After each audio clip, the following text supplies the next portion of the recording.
Happy Friday, TGIF. That doesn't mean anything in the world of homeschooling.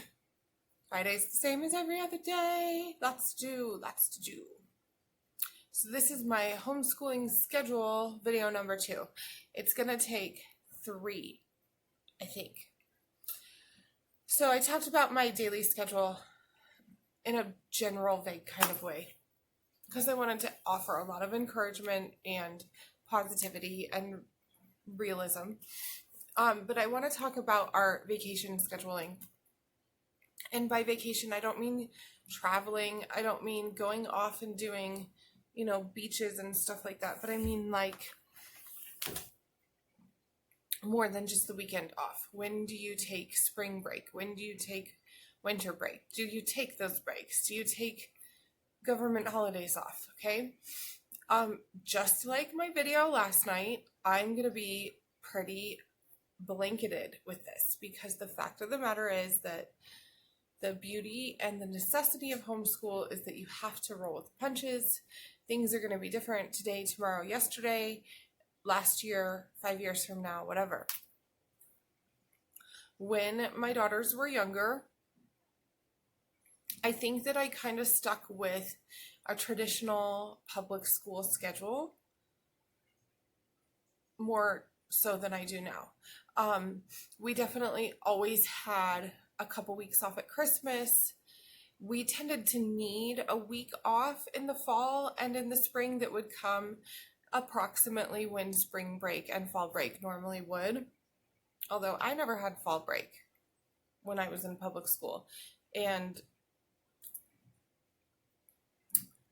in reality, as I homeschooled, I realized that the fall semester, the first semester is a lot shorter than the second semester. And so we tended to need that one less. And we did typically in younger years take almost 3 full months off in the summertime, especially when I only really was homeschooling one daughter, my oldest. But then as my middle daughter got older and was more involved in school, I realized as we would do our summer breaks that halfway through, maybe a month and a half in, we would get bored. And by bored, I don't mean we had nothing to do and everybody's whiny. I don't mean that. I mean that school is our grounding. We love doing school. School provides us with consistency and really does force us to be still and home and together. And in addition, unlike a lot of kids, not all kids, but a lot of kids in public school, my kids really love doing school. And I, as a teacher, I can't stress this enough, I thoroughly, truly, deeply enjoy and adore teaching my kids and doing school. So we would just kind of get homesick or heartsick for school about halfway through the summer and have kids going, well, Mama, what does my 4th grade curriculum book look like? Can I see the front? What ended up happening is, just like so many things in my life after I had a 3rd child, nothing ever slowed down. For the first 1.5 years or 2 years of my 3rd daughter's life, I was like, well, this is just how crazy it is when she's little because all of a sudden I have 3 and I'm adjusting. And I came to realize that this is how it is always now going to be. This is permanent. And I now live in a permanent hurricane. It's wild. It's awesome, but it is wild. So a few things happened. One, kids are getting older. I talked about this last night. Curriculum content is advancing. Time needed is advancing. But in addition, life is advancing, just how busy our lives are. And I found that there were a lot of events that happened So this is again a couple years or about a year after we bought our house, where we were forced to take time off. For example, at the beginning of this calendar year in January of 2019, we had right after Christmas, right after New Year's, I think it might have been January 1st, the most terrible smell in our house. It was insane. Cannot explain how bad it was.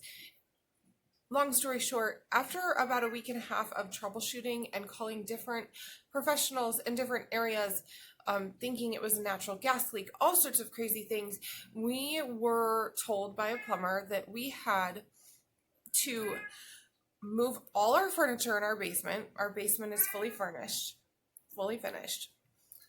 Roll back our carpets and the padding, jackhammer up what ultimately ended up being 23 feet of the concrete underneath the carpet, remove the pipes, they were completely rotted out, and replace those. So for a week and a half, our entire house was disheveled. There was no regular functionality to be heard of. So we took that time off of school. Several weeks after that, I had a miscarriage and we took some time off of school. If somebody's sick, if one of my kids is really sick and I need to dedicate more time and attention to them, generally somebody gets sick, we don't take time off of school. But if somebody's really sick, one time my oldest daughter had an allergic reaction, like her whole body broke out in hives. It was really scary, and it was a lot of back and forth between doctors' offices and a lot of sleepless nights. We took some time off of school. So there's those things, like life, things happen. But then there's just, I guess, a matter of us having grown, me having grown, just a level of growth, comfort in our own skin, comfort in my own skin as a homeschool teacher and mom. First of all, there's snow days. We're in Colorado. When it snows, I am the person waking my kids up, singing songs about snow, and I can't wait to get everybody out in the snow. And I would never even consider doing school on a snow day. Like, that is playtime. That is time for my kids to get outside, to get dirty, to get wet, to get cold, to get exhausted, to get creative. That is child learning through play day, is sacred to my heart. So depending on how many snow days we have in any given winter, we take time off during the winter. My birthday, my middle daughter's birthday, my niece's birthday, my little sister's birthday, Christmas, and New Year's all happen in like a 2.5 week time period. So we take usually all of December off. And I started that probably about 5 years ago because Christmas is my favorite thing in the world. And I want to do a lot of extra activities. We go to the Christmas parade, we go visit Santa, we do a lot, and I want that to be relaxed family time. So what has ultimately happened through the course of, I would say probably the last 5 years, we've been working away from the standard traditional 3 months off in the summer public school schedule to what we're doing now, which is basically we take time off when we want to, when we need to, when we have something better to do. That sounds ridiculous, but it's perfect because what ends up happening is nobody gets overstressed. We never get to that point where we're like, oh God, when is school gonna end? We also never get to that point where we're like, when is school gonna start? It's been 3 months since we did school. What happens is we naturally get breaks as we need them and as life occurs, and that ultimately balances out to about the same number of days of school per year that we were doing before. And it gives us a lot of flexibility to just be reasonable and comfortable. Today is a good example. We did not skip school today, but we did what I call our minimum. Now, right now is kind of our summer break. So right now we are still doing school, but a lot of stuff has fallen off. A lot of stuff has been completed. So that's basically all the school we got done today was math for my oldest and reading for my middle. And that's okay. And what are the big reasons why we did that? Well, ladies, you know how this is. Guys, cover your ears. I started my period yesterday and I'm hurting. And the night before last, I hardly got any sleep. And I actually got the opportunity to sleep in today. And then it just happened to work for us to get a lot of errands. Like literally, I think I got all of my errands done in one day, which is unheard of. So it just worked that way. And it's so cool for me doing things the way I am now, where we take time off as needed, because it gives us a casual relationship with our school schedule that kind of lets us breathe. Now, I don't think I could have done that 5 years ago. I know I couldn't have done that, 9 or 8 or 7 years ago, because I didn't understand how school works. Now I get to a certain point in the year and I can look through our curriculum and I'm like, oh, we're almost done, because I have a realistic expectation of how much time different things are going to take, how fast we're going to get through things, what happens when. So again, like last night, go easy on yourself, go easy on your kids. I've seen countless moms post.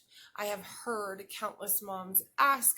I have heard countless seasoned homeschool moms hear that they've heard this over and over and over and over and over again. Either it's a mom who's just starting homeschooling from like kindergarten, or a mom who's switching from public school, pulling their kids out and starting homeschool, where they're like, we got to go, we got to get things done, we got to get on curriculum, we have to find structure, we have to find exactly what works, we have to be doing exactly these number of hours. And just read.